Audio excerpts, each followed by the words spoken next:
नमस्कार दोस्तों, मैं हूं लोकेंद्र सिंह और क्राइम तक में आपका बहुत बहुत स्वागत है। और मेरे साथ कैमरे पर है आसिम।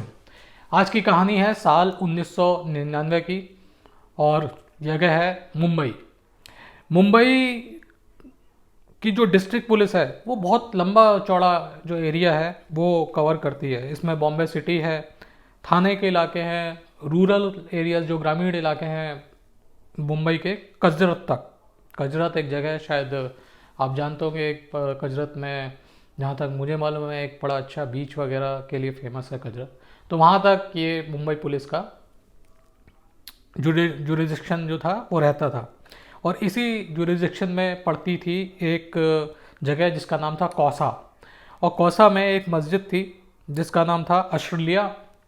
और इस अशलिया जो मस्जिद थी, इसके जो मौलाना थे, जो मेन जो थे, उनका नाम था मौलाना अब्दुल कादरी।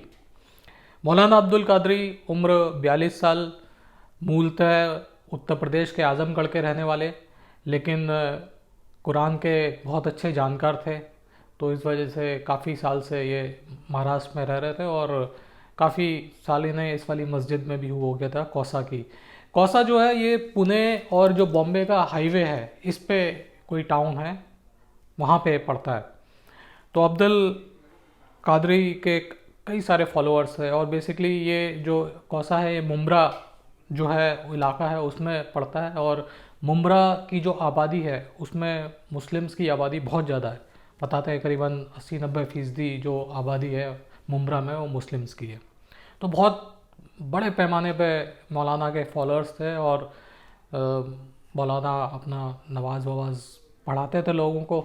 और बाकी का भी जो कुरान की जो आयतें हैं या फिर और बाकी जो ज्ञान है कुरान के अंदर, वो सब भी लोगों को दिया करते थे। यहाँ पे फैमिली नहीं थी तो अकेले ही मौलाना रहा करते थे। जो मस्जिद का एक तरीके से मैनेजमेंट कमेटी जो होती है, उन्होंने पास में ही एक इनको रिहाइश दे रखी थी। अजीज़ा बिल्डिंग सोसाइटी करके एक थी। और वहाँ पे काफ़ी लंबा चौड़ा जो मकान था वो मौलाना अब्दुल कादरी को दे रखा था। साथ ही अब्दुल कादरी को 24 साल की एक जो मेड सर्वेंट है जिसका नाम रज़िया था, जिसका पूरा नाम रजबी हनन हानन, वो आती थी सुबह शाम 2 वक्त पे आती थी और अपना काम वाम करती थी। और इस काम में इंक्लूडिंग ये था कि वो अब्दुल कादरी के कपड़े धोती थी, उनके लिए खाना बनाती थी और इसके अलावा और भी जो घर के छोटे मोटे काम होते थे। तो ये करीबन 1998 से अब्दुल कादरी के यहाँ पे, मौलाना अब्दुल कादरी के यहाँ पे ये रज़िया जो थी वो काम कर रही थी। और 1998 के लगभग मई में या जून में अब्दुल कादरी के एज अ मतलब कि जो घर के घरेलू काम होते हैं, डोमेस्टिक हेल्प तो ये थी। साथ ही अब्दुल कादरी, जिनकी उम्र 42 साल, और महिला जो थी उनके लगभग आधी उम्र की थी, रज़िया, दोनों के बीच में रिलेशन बन जाते हैं। और ये रिलेशन चलते रहते हैं।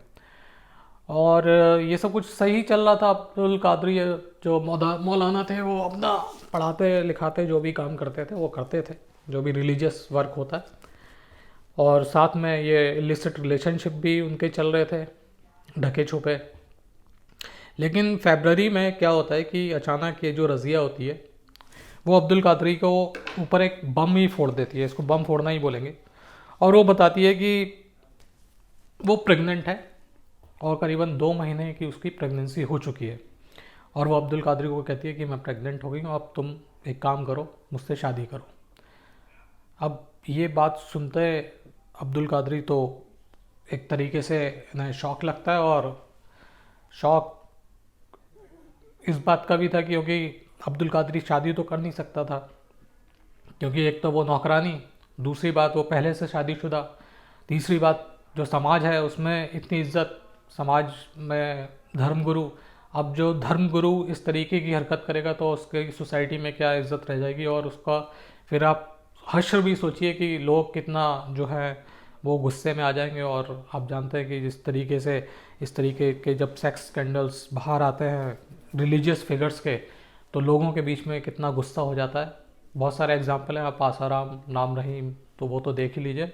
और एक ये मौलाना है। तो जब मौलाना को लगता है कि कैसे भी जान छुटाई जाए और वो मौलाना बोलता है कि एक काम करो, तुम एबॉर्शन करवा लो।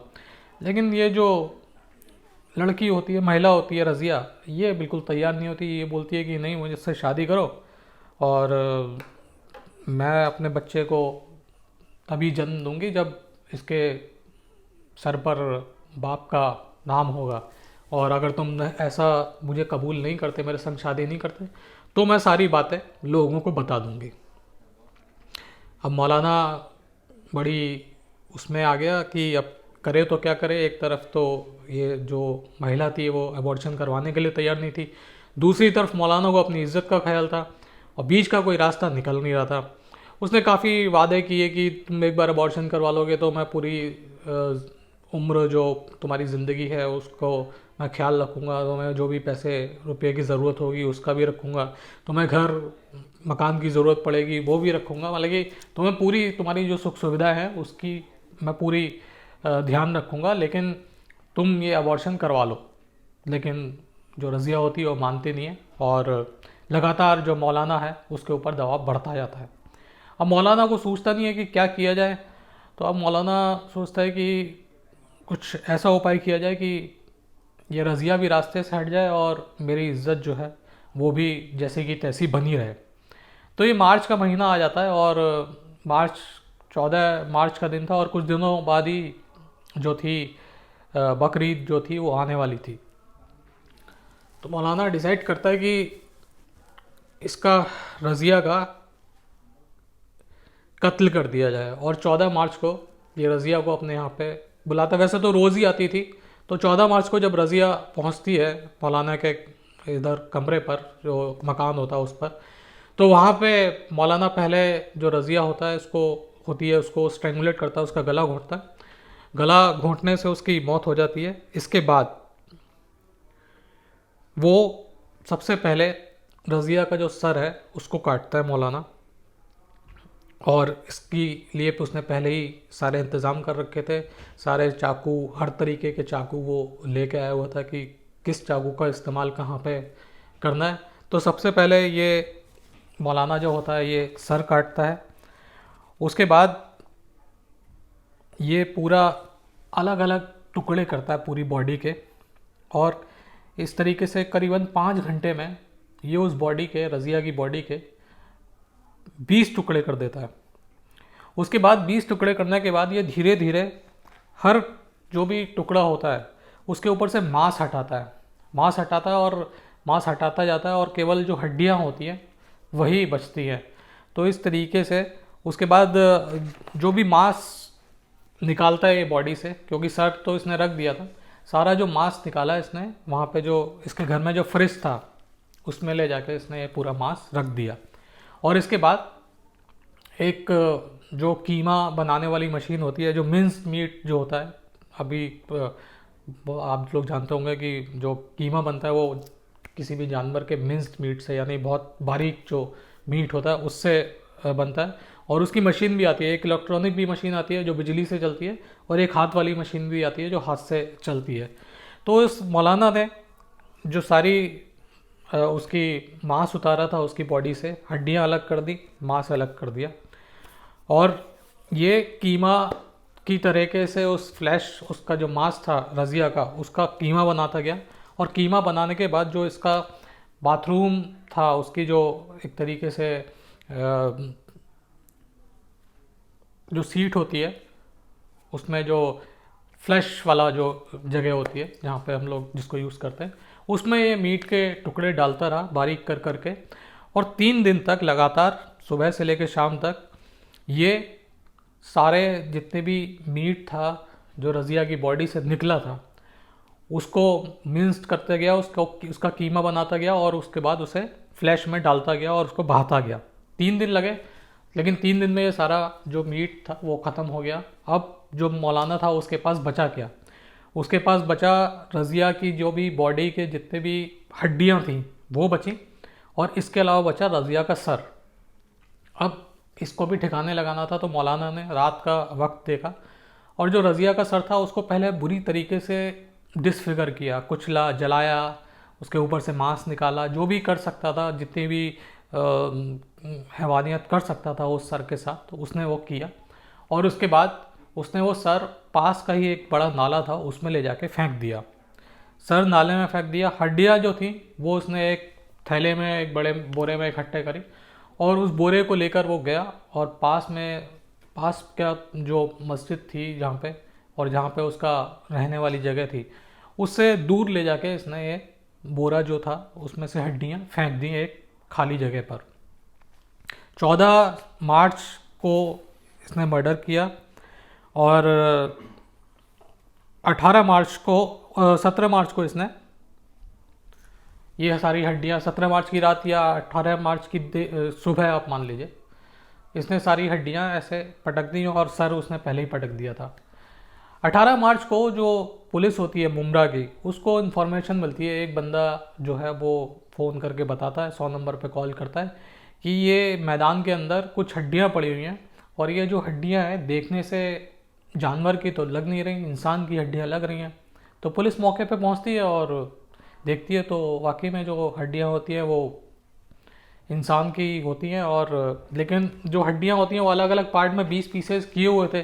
तो ये समझ में नहीं आ रहा था कि ये किसी महिला की हड्डी है या किसी पुरुष की हड्डी है। तो पुलिस सोचती है कि अगर आसपास थोड़ी बहुत तलाशी ली जाए तो शायद कुछ सुराग हाथ में लग जाए, तो हम लोग आइडेंटिटी या फिर कम से कम ये तो इस्टेब्लिश कर पाएंगे कि ये महिला की हड्डियाँ हैं या पुरुष की हड्डियाँ हैं।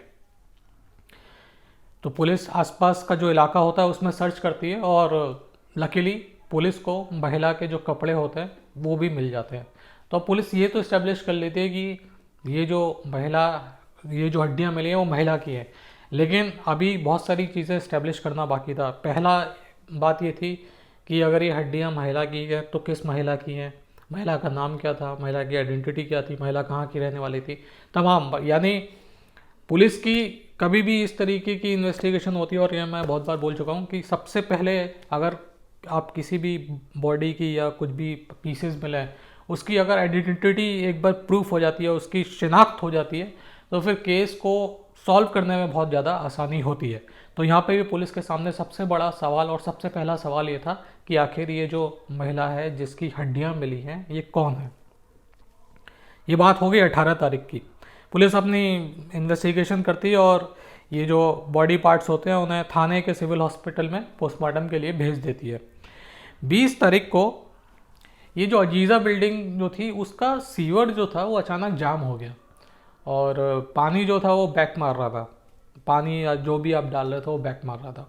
तो प्लम्बर को बुलाया गया, बिल्डिंग के जो लोग थे, और प्लम्बर को बोला गया कि आओ ज़रा चेक करो कि ये कैसे ब्लॉक हो गया है। प्लम्बर ने चेक किया तो उसमें बहुत सारा जो मीट के टुकड़े थे, जो मिंस्ड मीट था, जो कीमा था, वो निकला। तो प्लम्बर को लगा कि हो सकता है क्योंकि पूरा इलाका उस तरीके से मुस्लिम डोमिनेटेड है तो हो सकता है कि ये बीफ होगा। तो प्लम्बर ने भी ऐसे आया जाया कर दिया, लेकिन वो जो सूचना थी, जो इत्तला थी, वो कैसे भी पुलिस के पास पहुंच गई। अब पुलिस के पास जब ये इत्तला पहुंची तो पुलिस को लगा कि कुछ ना कुछ तो कनेक्शन है अजीज़ा बिल्डिंग का ये जो महिला है इसकी गुमशुदगी से। अब पुलिस ने ऐसे लोगों के बारे में पता करना शुरू किया, ऐसी महिलाओं के बारे में पता करना शुरू किया जो गायब हैं। 24 मार्च को पुलिस को मालूम चला कि एक लड़की है जिसका नाम रज़िया है, उम्र 24 साल, वो गायब है। पुलिस ने और जानकारी ली तो मालूम चला कि ये बतौर नौकरानी या अजीज़ा बिल्डिंग में काम करती थी, जहाँ वही बिल्डिंग जिसके सीवर में से मीट के टुकड़े निकले थे, मिंस्ड मीट के। तो पुलिस को अब एक कनेक्शन और लग गया कि ये अजीज़ा बिल्डिंग में काम करती थी, ये गायब है, और उसी के अजीज़ा बिल्डिंग जो है उसके पास से ही जो लड़की की हड्डियां हैं जिस्म की वो मिली हैं। अब ये भी पता किया कि किसके यहाँ पर काम करती है, तो मालूम चला कि ये मौलाना अब्दुल कादरी है, इसके यहाँ पे लड़की जो है वो काम किया करती थी। पुलिस ने मौलाना को उठाया और पुलिस को इंक्वायरी में ये भी मालूम चला कि उस लड़की ने, रज़िया ने, किसी महिला को, उसी सोसाइटी में काम करने वाली एक और जो डोमेस्टिक हेल्प थी, उसको ये बताया था कि वो 2 महीने की प्रेग्नेंट है। तो 26 मार्च को पुलिस ने मौलाना को उठाया क्वेश्चनिंग के लिए, लेकिन पूरा इलाका जो था वो मौलाना को जब उठाया तो पूरा जो इलाके के लोग थे उनमें गुस्सा आ गया कि हमारा जो मौलाना है, धर्मगुरु है, उसको उठा लिया गया है। तो सारे लोग ने पूरा थाना जो था मुंब्रा का, उसका घेराव कर दिया। और जब घेराव कर दिया और सैकड़ों की, हज़ारों की संख्या में लोग पहुंच गए वहाँ पे घेराव करने के लिए, और पास में ही बकरीद थी, तो पुलिस को लग रहा था कि कहीं माहौल ख़राब ना हो जाए, तो पुलिस ने मौलाना को जाने दिया। और मौलाना को भी लगा कि अब तो कुछ हो ही नहीं सकता मेरा, तो मौलाना भी बिल्कुल एक तरीके से तसल्ली में आ गया। लेकिन पुलिस ने अपनी जो जांच थी वो जारी रही। यानी 26 मार्च को क्वेश्चनिंग के लिए उठाया था, 27 मार्च को पुलिस ने और फिर आसपास के इलाके की छानबीन करी।